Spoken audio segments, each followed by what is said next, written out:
सोचिए, एक सुबह आप उठते हैं और टीवी पर, सोशल मीडिया पर हर तरफ एक ही खबर चल रही होती है। इंडिया और पाकिस्तान के दरमियान जंग का आगाज हो चुका है। फाइटर जेट्स आसमान में हैं, मिसाइल्स हवा चीर रहे हैं और बॉर्डर के दोनों तरफ आर्मीज अलर्ट पर होती हैं। बॉम्ब शेल्टर्स भर चुके होते हैं, हॉस्पिटल्स में इमरजेंसी डिक्लेयर कर दी जाती है और हर मुल्क के रडार पर सिर्फ एक ही चीज होती है, साउथ एशिया का फ्यूचर। लेकिन ये सिर्फ एक रीजनल वॉर नहीं होती, ये एक ऐसी जंग होती जो दुनिया के 8 बिलियन लोगों को अफेक्ट कर सकती है, क्योंकि ये सिर्फ दो दुश्मनों के दरमियान नहीं होती, ये दो न्यूक्लियर पावर्स के दरमियान होती। और जब न्यूक्लियर वेपन्स इन्वॉल्व हो जाएं तो हर कुछ दांव पे लग सकता है, जिंदगियां, शहर, इकोनॉमी और एनवायरनमेंट। आज के इस डिटेल वीडियो में हम जानेंगे ऐसे जंग क्यों शुरू होगी, पहले 24 घंटों में क्या होगा, कौन से मुल्क पाकिस्तान को सपोर्ट करेंगे और कौन से मुल्क इंडिया को सपोर्ट करेंगे, क्या दुनिया न्यूक्लियर विंटर में चली जाएगी और सबसे अहम,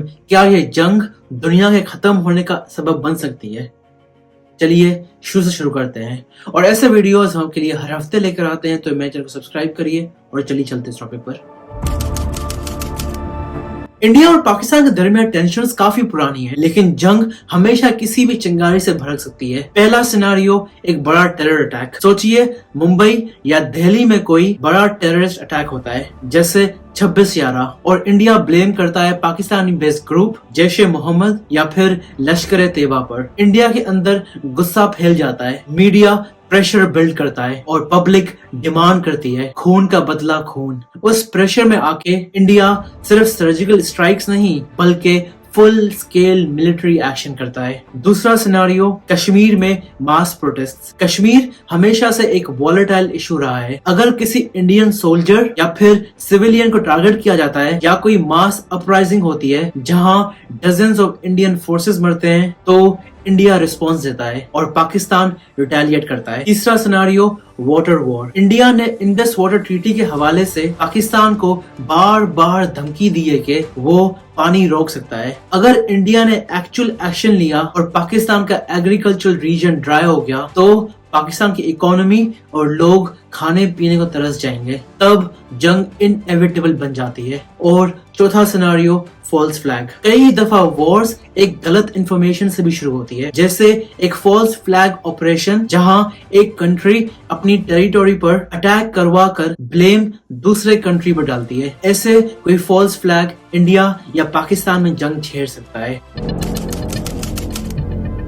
अगर जंग शुरू होती है तो पहले 24 घंटे सबका फ्यूचर डिसाइड करेंगे। पहला स्टेप एयर स्ट्राइक्स और मिसाइल्स एक्सचेंज। इंडिया अपने फायर जेट से पाकिस्तान के टेररिस्ट कैंप्स, मिलिट्री डिपोट्स और एयर बेसिस पर स्ट्राइक करता है। पाकिस्तान तुरंत रिस्पांस देता है, F-16 जेट्स उड़ते हैं और इंडिया के बॉर्डर पर रिटेलिएटरी स्ट्राइक्स होती हैं। मिसाइल सिस्टम्स एक्टिवेट हो जाते हैं। अग्नि और पृथ्वी मिसाइल्स इंडिया की तरफ से लॉन्च होते हैं, जबकि पाकिस्तान की तरफ से कोरी और शाहीन मिसाइल्स तैयार किए जाते हैं। सिर्फ कुछ ही घंटों में दोनों कंट्रीज के मेजर बेसिस, सप्लाई लाइंस और स्ट्रेटेजिक टारगेट्स तबाह हो जाते हैं। दूसरा step cyber attacks. Internet dark हो जाता है, पावर प्लांट्स, बैंकिंग सिस्टम्स और हॉस्पिटल्स हैक किए जाते हैं। इंडिया और पाकिस्तान दोनों ही एक दूसरे के डिजिटल सिस्टम्स को क्रिपल कर देते हैं। तीसरा स्टेप पैनिक, रेफ्यूजीज और केओस। लाहौर, कराची, दिल्ली, मुंबई जैसे शहरों में लोग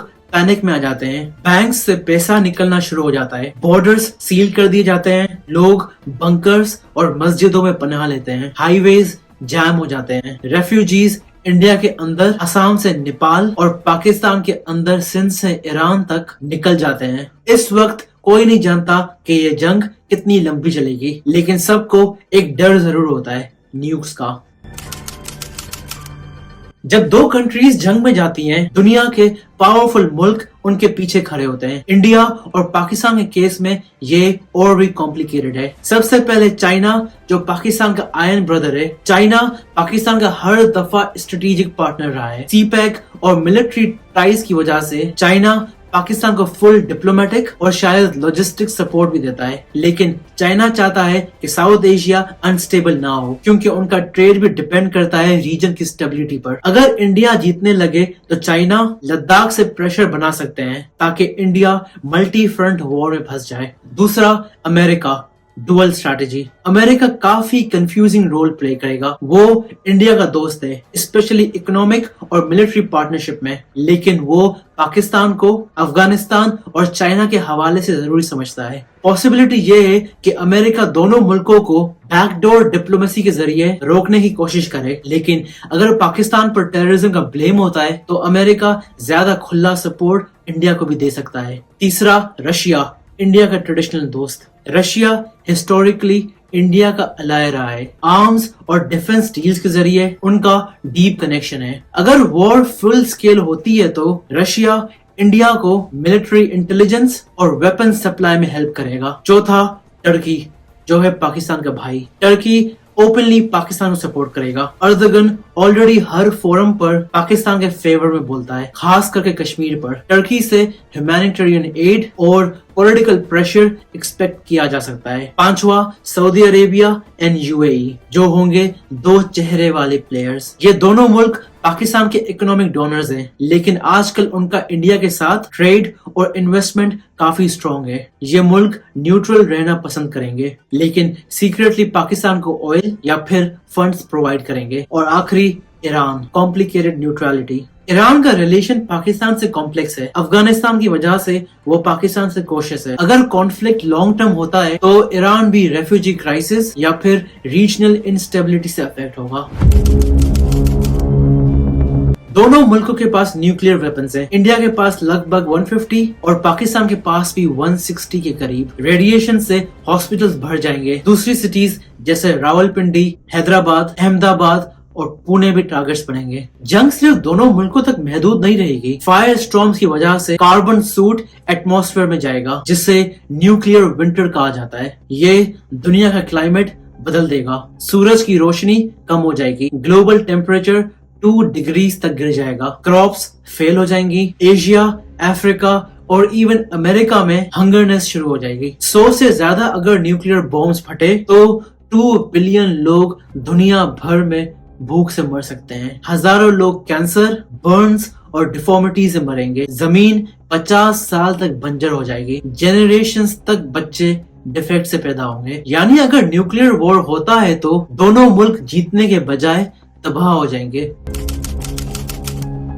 जंग में सबसे ज्यादा नुकसान इकोनॉमी का होता है। इंडिया की इकोनॉमी, स्टॉक मार्केट क्रैश कर जाएगा, आईटी इंडस्ट्री बंद हो जाएगी, इन्वेस्टर्स भाग जाएंगे। दिल्ली, मुंबई जैसे कमर्शियल हब्स टारगेट हुए तो जीडीपी 30% तक गिर सकता है। पाकिस्तान की economy, already struggling economy, collapse हो जाएगी। डॉलर 500 प्लस तक चला जाएगा। आईएमएफ, वर्ल्ड बैंक लोन देना बंद कर देंगे। फूड और फ्यूल की शॉर्टेज शुरू हो जाएगी। ट्रेड स्पेशली चाइना के साथ अफेक्ट होगा। ग्लोबल इम्पैक्ट, ऑयल के रेट्स स्काई रॉकेट हो जाएंगे। ट्रेड रूट्स डिस्टर्ब हो जाएंगे। S&P 500 और डाउ जोन्स क्रैश कर जाएंगे। एशियन मार्केट्स कोलैप्स हो जाएंगी। Refugee crisis Europe, central Asia और इवन यूएसए तक पहुंच सकता है।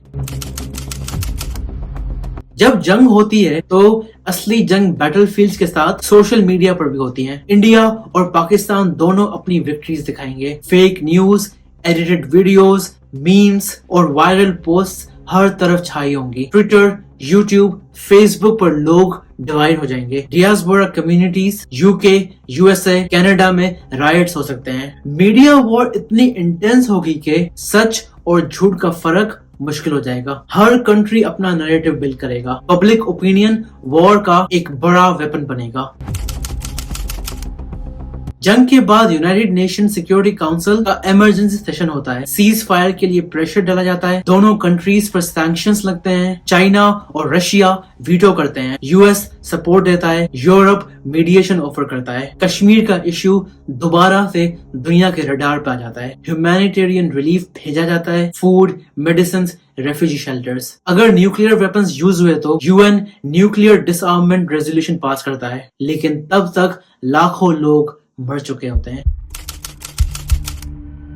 पहला सिनारियो लिमिटेड वॉर, सिर्फ surgical strikes, limited air war और आर्टली ड्यूल्स होती हैं। दुनिया मीडिएट करती है, दोनों मुल्क सीज फायर एक्सेप्ट करते हैं, कैजुअलिटीज हजारों में होती है, लेकिन न्यूक्लियर वेपन्स यूज नहीं होते। दूसरा scenario full scale war, fighter jets, navy, missiles, tanks, full military hardware use होता है, कैजुअलिटीज लाखों में और दोनों मुल्क क्रिपल हो जाते हैं। और तीसरा सिनारियो न्यूक्लियर वॉर, 2 या 3 शहरों पर न्यूक्स करते हैं, तबाही का आलम होता है, 2 करोड़ लोग मर जाते हैं, दुनिया क्लाइमेट डिजास्टर का शिकार होती है, यूएन इंटरवेंशन के बाद मुल्क बचाए जाते हैं, लेकिन दुनिया हमेशा के लिए बदल जाती है। इस जंग का सबसे बड़ा लेसन ये होने वाला है कि इस जंग में कोई नहीं जीत सकता। अगर इंडिया सोचता है कि वो जीतेगा या पाकिस्तान समझता है कि वो डोमिनेट करेगा, तो दोनों गलत हैं। ऐसी वॉर्स में सिर्फ लाशें, तबाही और रिग्रेट बचा रहता है। कश्मीर सॉल्व नहीं होता, दोनों मुल्क की अवाम गुर्बत, डिजीजेस और बेघर होने का शिकार हो जाते हैं। आने वाली नस्ल हमसे पूछती है, तुमने क्या हासिल किया? इंडिया और पाकिस्तान दोनों एक दूसरे के साथ पीसफुली को एग्जिस्ट कर सकते हैं अगर लीडरशिप मैच्योर डिसीजंस लें। दोनों न्यूक्लियर पावर्स हैं, दोनों के पास मिसाइल्स हैं, लेकिन अगर अकल है तो वो मिसाइल्स शेल्स पर ही रहें। अगर जंग होती है तो दुनिया का क्लाइमेट बदल जाएगा, इकोनॉमी कोलैप्स हो जाएगी, ह्यूमैनिटी सेंचुरीज पीछे चली जाएगी। इसलिए अमन की बात करना कमजोरी नहीं बल्कि इंसानियत की जीत है। आप क्या सोचते हैं? क्या इंडिया और पाकिस्तान में कभी परमानेंट पीस हो सकता है? कमेंट्स में जरूर बताइएगा और मेरे चैनल को सब्सक्राइब करिएगा।